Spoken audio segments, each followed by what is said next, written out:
Where is Momo's parents? And why is her grandmother so fixating on making sure she's protected from yokai when she was just a child? It's clear Momo Ayase has been living with her grandmother since she was a little girl. But what if her backstory is actually hiding something way darker than we initially realized? Think about it. In episode 1, we see a glimpse of Momo's past, from a time where her grandmother forced her to perform a silly sign with her hand to ward off bad spirits. Being a yokai hunter, it's obvious that she knows the dangers Momo can face just by being outside. But there's something different about Seiko in this scene. She's wearing the same traditional clothing they wear when they faced Turbo Granny. This isn't her normal attire. The Seiko we know in the present wears something way more comfortable. And even when fighting against the evil eye, she wasn't dressed like that. We only saw her use the same clothing in 2 moments, when fighting against Turbo Granny in the present and in Momo's flashback. In Turbo Granny's case, she was wearing to perform a ritual of protection, and during the fight, Okarun's clothes became enchanted with a spiritual protection that burned yokai upon touch. So we can assume the same thing was happening on this flashback.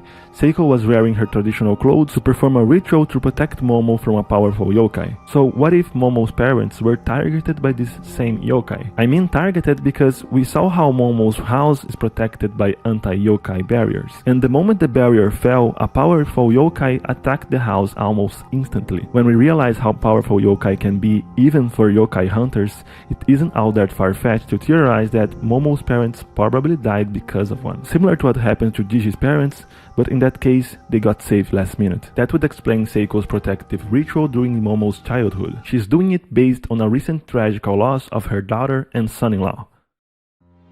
Although Seiko fully knows about the yokai, Momo is kinda left in the dark about the yokai hunting job, and didn't even know that Seiko had apprentices. It seems Seiko is preparing Momo to become a fully fledged yokai hunter in the future, but she isn't all that direct about it.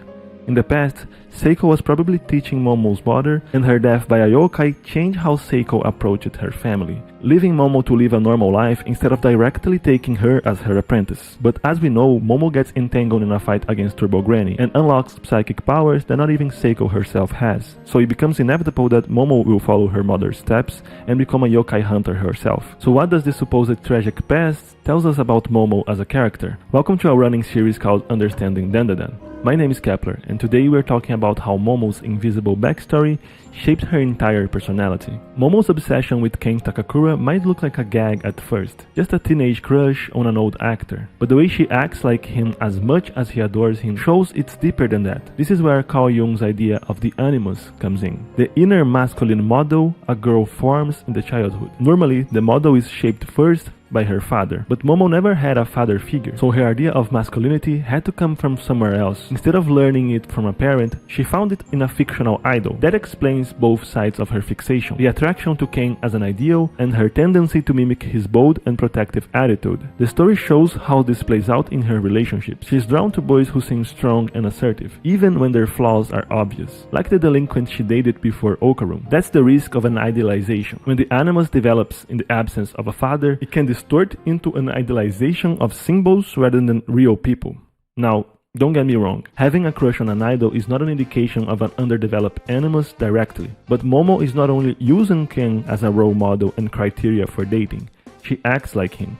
And that combination of both attraction and mimicking is exactly what Carl Jung described, the idealization of a fictional male figure and the over-identification with his masculine traits. And this distorted model is what sets up her entire arc with Okarun, because he doesn't fit the Ken Takakura mold at all. He challenges her idealization, and it's the first step towards growth. Momo deeply connects her value to her love life. She exhibits a subtle pattern. When she got dumped, she lashed out in anger. Then became depressed, wandering around school with no purpose. Then she met Okarun, and that sense of purpose came back along with her happiness. Then, when she thought Okarun lied to her, she became depressed and aggressive again, now towards Okarun. Momo's love is as explosive as her anger, but the most important takeaway is the moments where she feels empty when the thought of being alone fills her head. Momo usually hides it well, but in those moments where she feels alone, the emptiness overwhelms her, and it's telling that her mood rises and falls almost entirely with her love life. Not school,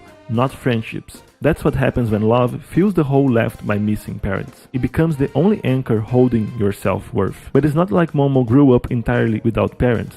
She had Seiko. So Wasn't that enough? Normally, young girls form their sense of identity by competing with her mother for their father's attention, then slowly shifting to identify with her mother instead. That process helps shape how they understand both femininity and masculinity. It's what's called the Electra complex. But what happens when there's no father figure to compete for? The Electra stage gets disrupted.